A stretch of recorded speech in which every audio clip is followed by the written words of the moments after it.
Hello बच्चों, मैं संजीदा हिंदी शिक्षिका एलपीएम पब्लिक स्कूल के ऑनलाइन कक्षा में आप सभी का हार्दिक स्वागत करती हूँ।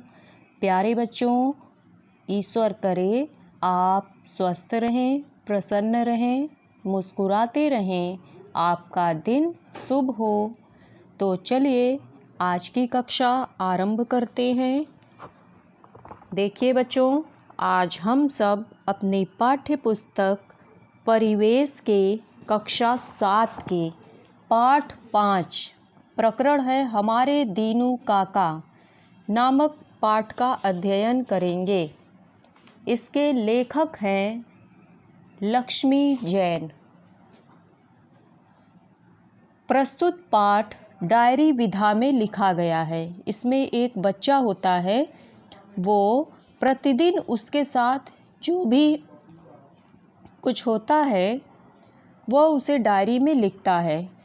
तो देखिए इसमें क्या बताया गया है। प्रस्तुत पाठ डायरी विधा में लिखा गया है।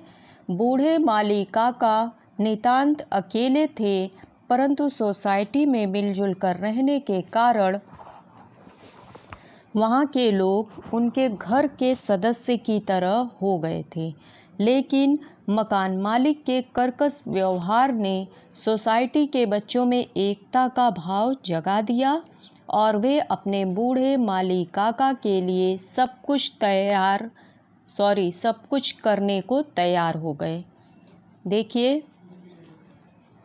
लेखक ने बताया है कि इस कहानी में एक बूढ़े व्यक्ति होते हैं जो सोसाइटी के लिए दीनू काका नाम से जाने जाते हैं। और उनका क्या काम होता है, वो बगीचे में पानी डालते हैं ताकि उस बगीचे में लोग सुबह शाम आकर टहलें, और बहुत सारे लोग बैठकर बहुत सी बातें भी करते थे। तो चलिए हम लोग शुरू करते हैं, थोड़ा थोड़ा करके देखते हैं कि इस डायरी विधा में लेखक ने क्या बताने का प्रयास किया है। 2 सितंबर की बात है। सोसाइटी के बच्चे होते हैं जिनमें एक बच्चा कहता है कि सुबह सुबह मम्मी ने मुझे एक लंच बॉक्स में खाना दिया और कहा स्कूल जाने से पहले ये खाना दीनू काका को दे देना। तो उस बच्चे ने उत्सुकता भरी नज़रों से मम्मी को देखा, लेकिन इतना व्यस्त था कि उसने पूछा भी नहीं और उसने साइकिल उठाई और दीनू काका सोसाइटी के मालिक हैं उनके पास वह गया। ठीक है, दीनू काका सोसाइटी के माली हैं जिनके विशेष प्रयासों ने सोसाइटी में हरे भरे वृक्ष और बगीचे को जीवंतता प्रदान की है। दीनू काका सोसाइटी में क्या काम करते हैं, हरे भरे पौधे, वृक्ष और बगीचे की देखभाल करते हैं। सोसाइटी के बीच में ही बना एक उपवन है, बगीचा है, जो सबके लिए प्रिय है। और जब शाम होती है तो इसकी रौनक देखने वाली ही होती है। ठीक है बच्चों, कहानी को ध्यान से सुनिएगा। और शाम को उस सोसाइटी के बगीचे में बच्चे, बूढ़े, जवान, स्त्रियां, पुरुष सभी कुछ न कुछ क्रियाकलाप करते हुए दिखाई देते हैं। दीनू काका बहुत ही भले इंसान हैं। उनके घर में और कोई नहीं है, न पत्नी और न ही बच्चे।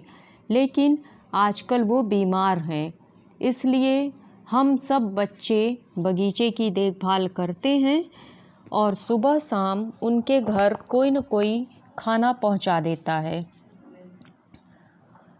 और इस दिन उनकी मम्मी की बारी थी, इसलिए मम्मी ने लंच बॉक्स भेजा। जब बच्चा लंच बॉक्स लेकर दीनू काका के घर पहुंचा तो देखता है कि एक सेठ उन्हें धमकाते हुए कह रहे हैं, देखो मुझे तुम्हारी कोई बात नहीं सुननी, तुम यह घर चुपचाप खाली कर दो वरना अच्छा नहीं होगा। इसके बाद दीनू काका सिर पर हाथ रखकर बैठ जाते हैं और जो बच्चा रहता है वो भी टिफ़िन उनके पास रखकर चुपचाप वापस चला आता है और शाम को इस घटना को अपने साथियों को बताता है। सभी बहुत परेशान होते हैं, किसी के समझ में कुछ नहीं आता है।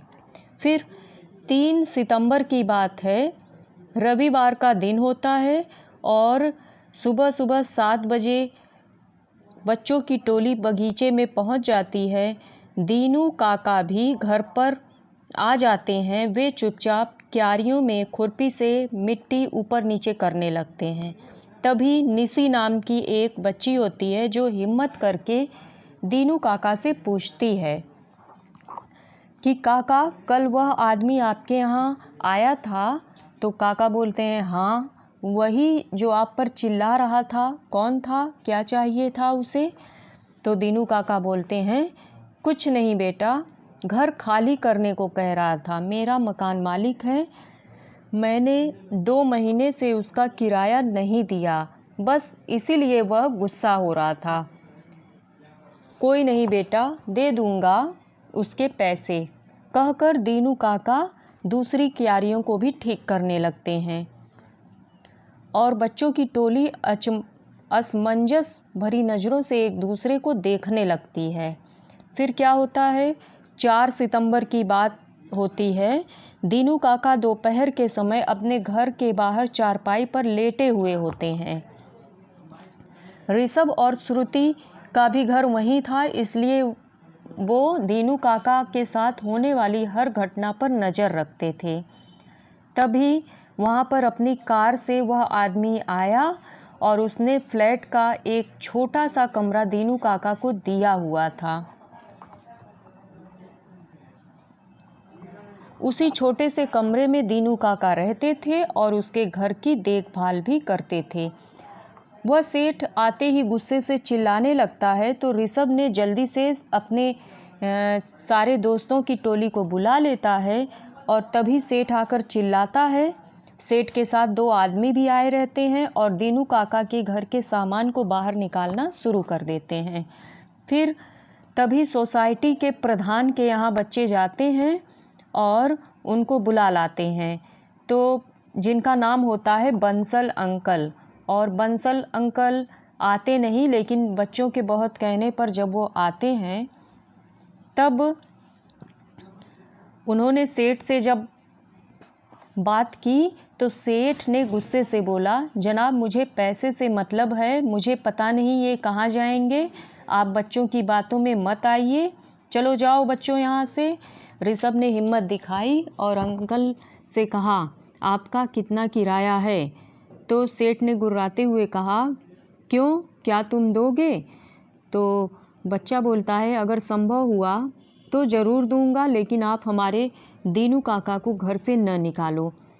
अंकल प्लीज़, देखो ना ये कितने बूढ़े हैं, इनका तो कोई है भी नहीं, ये हमारे बगीचे की कितनी अच्छी देखभाल करते हैं। इन सब बातों को सुनकर बगीचे में बहुत सारे लोग एकत्रित हो गए और बच्चों ने अपनी टीम के सदस्यों को एक तरफ बुलाया और एक प्रस्ताव रखा। सभी को यह प्रस्ताव पसंद आया और फिर सेठ की तरफ बच्चे मुड़े और उनसे कहा, अंकल 2 महीने का किराया कितना है? सेठ ने आंखें दिखाते हुए बोला, 3000 रुपये। सुना, पूरे 3000। अच्छा 3000, आप 10 मिनट रुकिए, मैं अभी लेकर आता हूँ, लेकिन आप अपने आदमियों से कह दीजिए कि वे अभी सामान न निकालें। इसके बाद टोली के बच्चे अपने अपने घर चले जाते हैं और अपने जेब खर्ची से पैसे लेकर वहाँ पर वापस आते हैं और ऋषभ सारे पैसे गिनना शुरू कर देता है। कुल मिलाकर 2700 रुपये होते हैं। तो ऋषभ ने सेठ के आगे रुपए बढ़ाते हुए कहा, अंकल हम आपसे हाथ जोड़कर प्रार्थना करते हैं कि हमारे दीनू काका को मत निकालो। और कहते हुए वह फूट फूट कर रोने लगता है। वहाँ पर सभी लोग भाव विह्वल हो जाते हैं। भाव विह्वल का अर्थ होता है भाव से भरे हुए। सेठ ने रुपए हाथ में लिए और कभी दीनू काका को देखते हैं तो कभी बंसल अंकल को। बंसल अंकल बोलते हैं, भाई साहब, बच्चे दीनू काका से बहुत प्यार करते हैं, कृपया इनकी बात मान लीजिए, मैं आपको बाकी के पैसे देता हूँ। और अंकल ने बाकी के पैसे सेठ के सामने बढ़ा दिए। तो सेठ कहते हैं, अरे भाई, तुम लोगों ने तो मुझे शर्मिंदा कर दिया, मैं इतना भी बुरा नहीं हूँ। इन बच्चों के प्यार को देखकर सचमुच मैं गदगद हो गया। गदगद होना एक मुहावरा है जिसका अर्थ होता है बहुत खुश होना। अब मैं ये पैसे नहीं लूँगा, मैं आज के बाद कभी पैसे लेने भी नहीं आऊँगा। दीनू काका, आज से तुम्हारा यह बेटा तुम्हारा ध्यान रखेगा। और यह कहकर सेठ ने दीनू काका के पैर छुए। वहाँ खड़े सभी लोग तालियां बजाने लगे। कहने का मतलब कि सेठ जो रहता है उस दिन से दीनू काका का बेटा बन जाता है और कहता है कि आज से तुम्हारा यह बेटा तुम्हारा ध्यान रखेगा और कभी भी पैसे लेने नहीं आएगा। और अगर तुम्हें किसी भी चीज़ की आवश्यकता पड़ी तो तुम मुझसे कहना।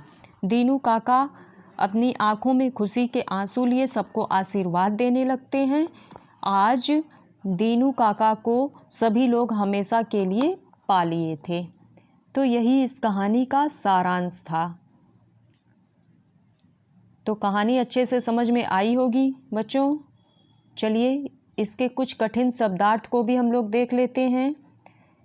इसमें एक शब्द आया है व्यस्तता। व्यस्तता का अर्थ होता है किसी काम में लगना, व्यस्त होना, बिजी होना। प्रयास का अर्थ होता है कोशिश। जीवंतता का अर्थ होता है सजीवता, मतलब जान पैदा करना। रौनक का अर्थ होता है चमक दमक या शोभा। क्रियाकलाप का अर्थ होता है गतिविधि। अद्भुत का अर्थ होता है विचित्र, अनोखा। टोली का अर्थ होता है दल या मंडली, जैसे बच्चों की टोली थी। खुरपी का अर्थ होता है मिट्टी खोदने का औजार, जिससे हम लोग मिट्टी खोदते हैं गमले में और पौधे लगाते हैं। असमंजस का अर्थ होता है दुविधा। गुर्राते का अर्थ होता है कर्कश ध्वनि में बोलना, मतलब गुस्से से तेज बोलना। एकत्रित का अर्थ होता है इकट्ठा करना, जैसा कि बच्चों ने अपने जेब खर्च से पैसों को एकत्रित किया था। प्रस्ताव का अर्थ होता है सुझाव। जेब खर्ची का अर्थ होता है निजी खर्च। प्रार्थना का अर्थ होता है निवेदन। भाव विह्वल का अर्थ होता है भाव से भरे हुए, ठीक है। और शर्मिंदा का अर्थ होता है लज्जित होना। तो बच्चों, उम्मीद करती हूँ कि ये छोटी सी एक कहानी जो थी डायरी विधा में, जिसमें बच्चा प्रतिदिन डायरी को लिखता है, उसके साथ जो भी कुछ घटनाएं घटित होती हैं प्रतिदिन की बातों को वह अपनी डायरी में लिखता है। तो यह डायरी विधा आपको समझ में आ गई होगी। और इस बार की डायरी में बच्चे ने अपने दीनू काका के बारे में लिखा था, जो कि बगीचे के मालिक होते हैं और सोसाइटी में एक बगीचा होता है उसकी देखभाल करते हैं। उसमें पेड़ पौधों को पानी देते हैं और शाम के समय सभी लोग उस बगीचे में आकर बैठते हैं। और सभी लोग दीनू काका से बहुत प्रेम करते हैं और उन्हें घर का सदस्य मानते हैं, ठीक है। तो इस कहानी से हमें यही शिक्षा मिलती है कि हमें अपने बड़े बूढ़ों का ध्यान देना चाहिए, उनकी मदद करनी चाहिए और सभी से मिलजुल कर रहना चाहिए। हमारे अंदर एकता की भावना भी होनी चाहिए और हमें लड़ाई झगड़ा कभी भी नहीं करना चाहिए। एक दूसरे का सहयोग करना चाहिए, ठीक है बच्चों। और सभी को अपने परिवार की तरह समझना चाहिए और बड़ों से प्रेम से बातें करनी चाहिए, छोटों से भी अच्छी बातें करनी चाहिए, ठीक है बच्चों। तो चलिए अब आज के लिए बस इतना ही रहने देते हैं। अगले वीडियो में हम लोग ये जो डायरी है हमारे दीनू काका इसके कुछ अभ्यास के प्रश्नों को हल करेंगे। तो चलिए आज के लिए बस इतना ही। धन्यवाद।